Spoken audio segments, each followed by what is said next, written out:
Subscribe کیجیے ہمارا channel اور دبائیں اس بیل آئیکن کو تاکہ آپ کو ریگولر نوٹیفیکیشن اپڈیٹس مل سکیں۔ رسول پاک صلی اللہ علیہ وسلم احساس والے نبی ہیں، اور احساس حضور نے امت کا کیا، احساس والی زندگی گزاری، ہر لمحہ محبوب پریشان رہے۔ یہ تھوڑا عرصہ پہلے ڈاکٹر ہارون صاحب مسلمان ہوئے ہیں، اور ابھی انہوں نے 2-3 کتابوں کا انگریزی میں ترجمہ کیا ہے، اور بھی کچھ کتابوں پہ وہ کام کر رہے ہیں۔ ہالینڈ کے رہنے والے ڈاکٹر صاحب ہیں۔ توجہ ہے میری بات پر آپ عزیزوں؟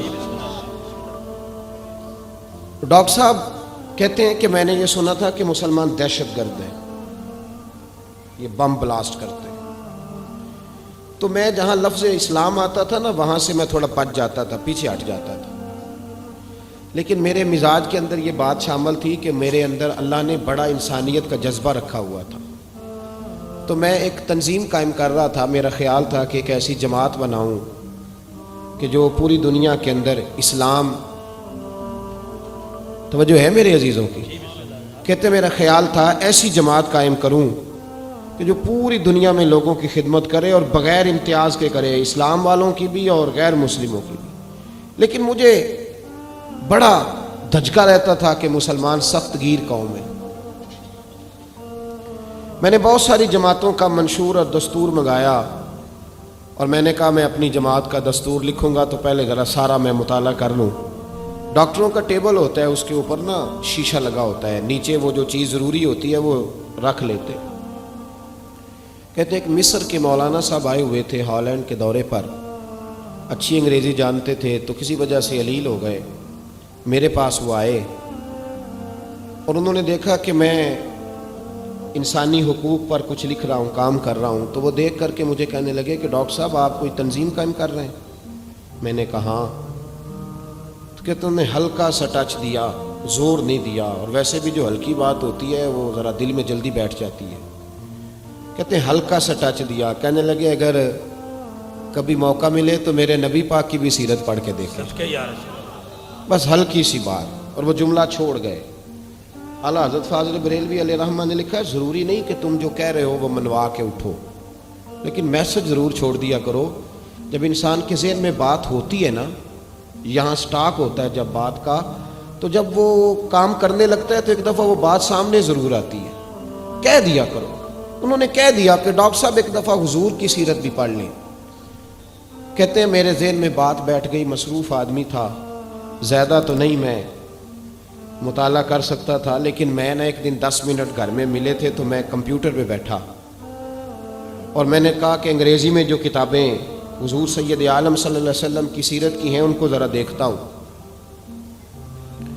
تو فرماتے ہیں کہ میں نے نیٹ پہ سرچ کیا، پہلی حدیث آئی اور میں کلمہ پڑھ کے مسلمان ہو گیا۔ حدیث کہاں ہے؟ سبل الہدی والرشاد میں بھی ہے، کنز المال میں بھی ہے، مسند احمد میں بھی ہے، ابن اسحاق میں بھی ہے، ابن اشام میں بھی ہے، اور شاید سیرت کی تمام کتابوں میں آپ کو روایت مل جائے۔ نبی پاک صلی اللہ تعالی علیہ وسلم کی حدیث اور روایت کرتے ہیں حضرت سلمان فارسی رضی اللہ تعالیٰ عنہ، اور ساتھ ہیں سیدنا بلال حبشی رضی اللہ تعالیٰ عنہ۔ فرماتے ہیں ہم گھر سے نکلے، حضور نے فرمایا ذرا جلدی چلو ایک ضروری کام ہے۔ فرماتے ہیں بڑی تیزی کے ساتھ آج روٹین سے ہٹ کر محبوب نے تیز تیز قدم مبارک اٹھائے، تیز تیز، اور فرماتے ہیں ایک گلی ہم نے کراس کی، دوسری گلی میں جو پہنچے تو پھٹے پرانے کپڑے، سادی سی بی بی، اور حالت بتاتی تھی کہ بیچاری کسی غریب گھر کی ہے۔ وہ سڑک پہ کھڑی تھی اور رو رہی تھی۔ میرے کریم رسول نے فرمایا بلال اسے پوچھو کیا مسئلہ ہے، کیوں روتی ہے؟ تو حضرت سلمان عرض کرتے ہیں میں نے کہا حضور میں پوچھ لیتا ہوں، آپ جائیے، کام بڑا ضروری ہے جو نکلیں، میں معلومات کرتا ہوں۔ تو محبوب نے فرمایا نہیں، اس کے آنسو پوچھنے سے ضروری کوئی کام بھی نہیں، پہلے اس کی داد رسی ہوگی، اسے پہلے پوچھا جائے گا۔ روتے نہیں رہتے لوگ گھروں میں، لوگ گزر نہیں جاتے چپ کر کے؟ کتنے لوگ تڑپتے ہیں، کون احساس کرتا ہے؟ نبی پاک سید عالم صلی اللہ علیہ وسلم رکے اور اس خاتون سے پوچھا کیا بات ہے؟ اس نے کہا کہ بات کوئی بھی نہیں، میرا ایک ہی موٹا سا مسئلہ ہے۔ کہا وہ کیا؟ کہنے لگی میں غریب ہوں، اور غریبی بذات خود بہت بڑا گناہ ہوتی ہے. لوگ بڑا جرم سمجھتے ہیں اس کو بذات خود. میں نے شروع میں کہا نا کہ مذہبی سٹیج کی بھی صدارت غریب آدمی نہیں کر سکتا, کیونکہ غریب جو ہوا جہد کول دتھی ہونی انہیں نیڑے بہنا ہے نا جی, جہد کول نہیں انہیں تو پیچھے جا کے بہنا اینڈ تے کول کہڑا دتھی ہے. اس سٹیج پہ بھی غریب آدمی کی صدارت نہیں ممکن ہو ہی نہیں سکتا. میرے رسول پاک سید عالم صلی اللہ تعالی علیہ وآلہ وسلم نے فرمایا پہلے اسے پوچھو کیا مسئلہ ہے. وہ کہنے لگی میں غریب ہوں, بوڑھی ہو گئی ہوں, ساری زندگی غلامی میں گزاری ہے, تیل لینے آئی تھی 5 دینار کا, بوتل میں تیل بھروایا ہے, اور اب بوڑھی ہوں نا تو کمر درد کرتی ہے, پیر پیچھے موڑا ہے تو میں گری ہوں, تیل زمین پی گئی ہے, اب زمین تو واپس نہیں کرتی, لیکن واپس جاؤں گی تو ایک یہودی عورت کی ملازمہ ہوں, وہ درے سے مارے گی, کھال ادھیڑ دے گی, میں بڑی پریشان ہوں, اب نہیں مار کھائی جاتی, ہڈیاں بوڑھی ہیں, قربان جاؤں. حضرت بلال کو حضور نے حکم دیا, فرمایا دوڑ کے گھر جا 5 دینار لا. فرماتے ہیں 5 دینار لائے, تیل خرید کے دیا تو پھر رونے لگی. فرمایا آپ کیوں روتی ہے؟ اس نے کہا بتایا نا غریب ہوں, غریب کا جرم کوئی نہیں ہوتا لیکن پیس دیا جاتا ہے, پھر بھی مار تو اب بھی پڑے گی, اب کیوں پڑے گی؟ تو عرض کرنے لگی محبوبہ مار اس لیے پڑے گی کہ دیر سے کیوں آئی ہے. تو میرے کریم رسول اور وہ بی بی حضور ابھی آئے ہیں مدینہ طیبہ. امام یوسف صالحی فرماتے ہیں ابھی آئے تھے حضور, سبل الہدی والرشاد کے مصنف کہتے ابھی آئے تھے نبی پاک, وہ جانتی بھی نہیں تھی. تو سید عالم صلی اللہ تعالی علیہ وسلم نے فرمایا اچھا مار پڑے گی؟ کہا ہاں. او بھائی کونسلر جو کل آپ کو کہہ رہا تھا نا میں آپ کا خادم ہوں, کونسلر بے گناہ, بلکہ ہمارے ایس ایچ او صاحب اگر چودھری پہ پرچہ آ جائے تو اس کو ٹیلی فون کر کے پوچھتے ہیں صاحب جی تہاڈے خلاف درخواست آئی ہے, کی کرنا ہے. تو غریب آدمی بیچارہ, اس کی غلطی یہ تھی کہ وہ غریب تھا تو اس نے ریڑھی لگا لی چوک میں, اس کو دبوچ کے لے گئے, تینوں پتہ نہیں اتنے نہیں کھلوئی دا. تو اس کے پاس کل انویسٹمنٹ ہی 5000 تھی, سارا لے گئے. پھر وہ کونسلر صاحب کے پاس چلا گیا, سر میرے نال چلے آ جائے ذرا میں تھانے جانا ہے. انہوں نے کہا گڈی کرائی آ, پیسے ہیں نہیں ایویں تھانے جائیدا ہے. اب وہ گاڑی لایا ہے, پتہ نہیں کہاں سے لایا ہے, تھانے پہنچا ہے. اور یہ ہے ہمارا حال کہ وہ ایس ایچ او بھی بیٹھا ہے کرسی پہ اور کونسلر بھی کرسی پہ بیٹھا ہے, اور وہ غریب پیروں میں بیٹھا ہے اور ہاتھ باندھ کے کہہ رہا میری ریڑھی دے چھڈو, میریاں 4 دھیاں نے تو میں شامی کھانا کھڑنا ہے. کدھر گیا امت کا وہ ذوق؟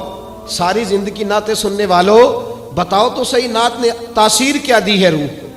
اگر ابھی بھی گھاڑی غریب کے پاس کھڑی نہیں ہوتی تو پھر کیا اثر ہوا ساری زندگی نعت سننے کا؟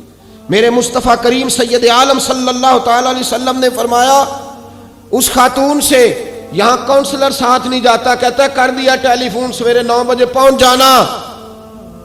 پر کائنات کی سب سے معزز شخصیت حضرت سیدنا بلال حبشی رضی اللہ تعالیٰ عنہ فرماتے ہیں میرے نبی پاک نے فرمایا بی بی چل میں تیرے ساتھ چلتا ہوں. گویا اللہ کی ساری رحمتیں اس کے ساتھ ساتھ چلنے لگی. اور آگے آگے نہیں, ساری کتابیں پڑھ لو, وہ پھٹے پرانے کپڑوں والی بی بی آگے آگے اور اللہ کے کریم رسول پیچھے پیچھے. ساری گلیاں اس نے پھرائی, مدینے کی صحرا آ گیا.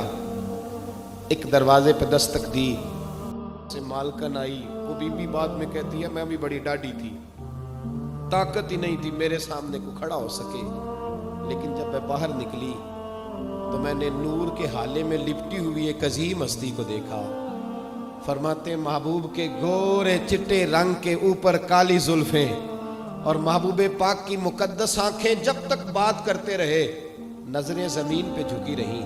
شرم و حیا والے رسول نے بڑے میٹھے, بڑے دھیمے, بڑے خوبصورت لہجے میں کہا. بریلی کے امام فرماتے ہیں نیچی نظروں کی شرم و حیا پہ درود. بڑے دھیمے لہجے میں فرمایا تیری نوکرانی ہے تیری. عورت کہتی ہے میں تو حضور کے جلووں میں محو ہو گئی کہ سادگی میں اتنا حسن میں نے دیکھا ہی نہیں, تیری نوکرانی ہے. کہا تو میرے محبوب نے فرمایا بیچاری کی غلطی کوئی نہیں, اسے مارنا نا, اس سے تیل گر گیا تھا, نیا خریدتے دیر ہو گئی, رو رہی تھی تو میں سفارش کرنے آیا ہوں. وہ خاتون کہتی ہے کسی کی نہیں مانی تھی, پر محبوب کے جملوں میں تاثیر اتنی تھی ککھ سواد نہیں مشری اندر, اسا کھنڈا بھی چکھ ڈٹھیاں